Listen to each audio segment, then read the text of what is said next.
Krajem 18. i početkom 19. veka, Južnim Džerzijem i Filadelfijom počeli su se raspredati priče o dvonogom čudnovatom stvorenju sa kozjom glavom, kopitima, telom kengura i krilima šišmiša. Kad bi bilo viđeno, ono bi ispuštalo krik koji je ledio krv u žilama i nestajalo iz vidokruga pre nego što bi iko stigao da ga detaljnije osmotri. Danas pričamo o takozvanom demonu ili đavolu iz Džerzija. Dobrodošli u Ritual 12. Pre nego što počnemo, podsjetit ću vas da nam se bliži rođendanska epizoda i da ukoliko imate neke svoje paranormalne priče koje želite da podelite sa nama i sa našim slušalcima u ostalom, da možete da ih pošaljete na naš mail strogopoverljivopodcast@gmail.com i da napomenem da je prozor za slanje tih priča produžen sa 1. juna na 10. jun. Ukoliko želite, možete poslati svoje priče, mi ćemo ih pročitati u rođendanskoj epizodi 14. juna, koja će inače biti live epizoda, tako da dođite da se družimo i da proslavimo prvi godinu dana postojanja ovog podcasta.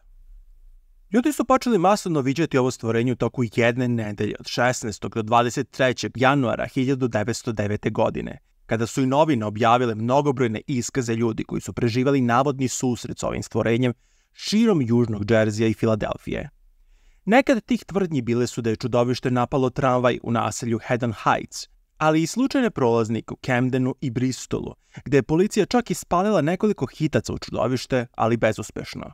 Druga svedočenja govore da su ljudi vidjeli čudnovate otiske u snegu sve do Delovera i zapadnog Marylanda, a uskoro i mistično čudovište čiji opis se poklapa sa onim iz Džerzija. Mnoge škole i fabrike su zapravo naložile ljudima da ostanu kod kuće zarad svoje sigurnosti, dok su se muškarci spontano okupljali u grupe i patrolirali ulicama u nadi da će naleteti i ubiti to stvorenje. Zoološki vrt u Filadelfiji je čak ponudio nagradu od $10.000 u tadašnjoj vrednosti da čudovište bude dovedeno živo kod njih, što je naravno privuklo ljude da donose svakojake životinje i da tvrde kako je upravo to čuveni đavo iz Džerzija.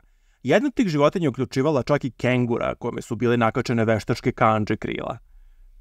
Legenda o ovom čudovištu zapravo datira još ranije i vezuje se za porodicu Leeds, tačnije za ženu Jane Leeds, koja je poznata u pričama kao majka Leeds. Naime, legenda kaže kako je ona imala 12 dece i kada je saznala da je ponovo trudna, proklela je svoje 13. dete u napadu besa, govoreći da će dete biti đavo. Mislim, razumijem u potpunosti, zamislite, rodite 12 decu u to vreme i ponovo zatrudnite i svi su fazonu, moraš da rodiš to dete, kao ne smeš da abortiraš jer faktički ne postoji abortus u to vreme. Ta legenda se dešava u ranom 18. veku, kao žena je pukla potpuno i proklela svoje nedužno dete. Međutim, postoje priče da je to uradila zbog toga što su oni verovali da je 13 veoma nesrećan broj. Tako da kad je saznala da je trudna 13. put, znala da će nešto biti loše sa tim detetom i onda ga jednostavno proklela u napadu besa. Dete ipak biva rođeno potpuno normalno. Međutim, vrlo brzo nakon rođenja ono se pretvara pred njihovim očima u čudovište sa rogovima, telom kengura, kopitima, glavom koze i krilima slepog miša. Režeći i vrišteći, ono udara sve prisutno prostoriji svojim šiljatim repom pre nego što izleće kroz odžak i nestaje u šumi. U drugim varijacijama ove legende, majka Leeds je bila veštica, a otac deteta sam đavo. Također postoji priča da je lokalni sveštenik pokušavao da izvrši egzorcizam nad ovim stvorenjem pre nego što je ono pobeglo. Međutim, cijela ova legenda od porodice Leeds je na staklenim nogama, budući da Jane Leeds zapravo nikada nije ni postojala. Ali zato istoričari su debatovali o tome da je prava žena imena Deborah Leeds, koja je zaista imala 12 dece i živjela u mestu pod imenom, pogodili ste, Leeds Point, zapravo čuvena majka Leeds. Međutim, istaknuti američki historiograf Brian Regal tvrdio je da se legenda o majki Leeds ne bazira samo na jednoj ženi i na jednoj porodici, već da je legenda izrođena iz samog naziva mesta Leeds Point, te od priča lokalnih indijanaca koje su stanovnici Leeds Pointa maltretirali i istrebljivali, i tako je došlo do toga da je nastao izraz đavoli iz Leedsa, što je kasnije pričama od osobe do osobe izrodilo i legendu o majki Leeds. On također izdvaja i drugu teoriju koja je malo realnija, a to je ona o rivalu Benjamina Franklina, Danielu Leedsu, čija žena, treća žena, je izrodila 9 dece, što je za to vreme smatrano pretjeranim, tako da je zbog svih tih političkih intriga cijela njihova porodica proglašena đavoljom. Daniel Leeds je u starosti također napustio crkvu i počeo objavljivati knjige u kojima je povezivao astrologiju i hrišćanstvo, što je naišlo na veliki odboj među ljudima, te su njegove knjige bile čak zabranjivane i spaljivane. Ipak, On je nastavio da piše te knjige u kojima je sve više, kako je vreme odmicalo, sve više naginjao ka hrišćanskom okultizmu, kosmologiji, demonologiji i magiji, što je eventualno dovelo do toga da bude proglašen čitav dekret protiv njega u kome se on naziva potpunim zlom. Rivalstvo između porodice Franklin i Leeds nastavilo se i kasnijih generacija. Naime, u jednoj žustroj političkoj debati Benjamin Franklin izjavio je kako je navodno koristio astrološke metode i predvideo kada i kako će sin Daniela Leedsa, Titan Leeds, umreti, ismevajući rad njegovog oca. On je čak rekao kako je Titan zapravo umro i da je ovo samo njegov duh koji se zakleo da će mučiti Franklinove i ometati ih u svom političkom poslu.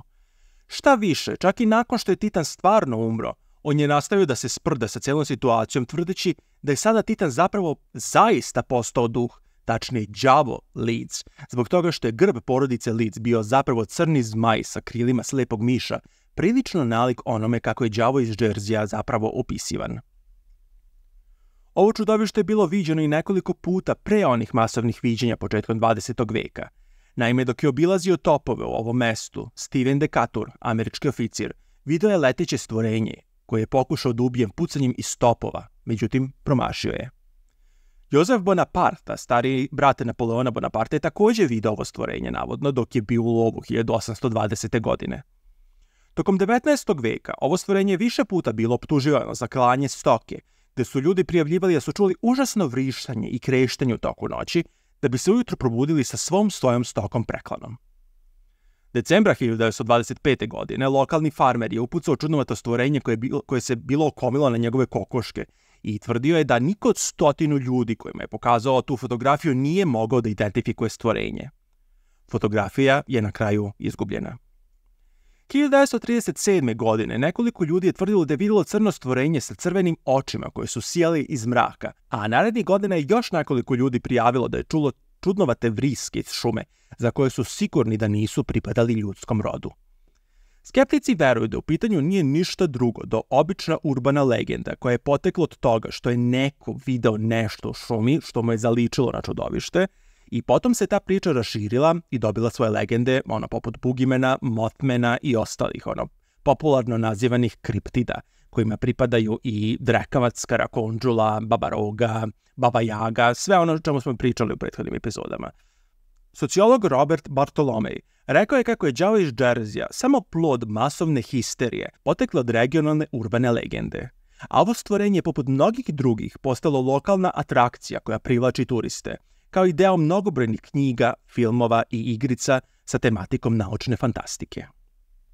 Podsjetit ću vas da se pretplatite na naš kanal ukoliko ne želite propustiti buduće epizode prvog srpskog True Crime podcasta Strogo poverljivo i mini serijala Ritual. Nove epizode True Crime podcasta izlaze svakog četvrtka, dok nove epizode mini serijala Ritual o urbanim legendama, okultnim stvarima i teorijama zavere izlazi svake nedelje.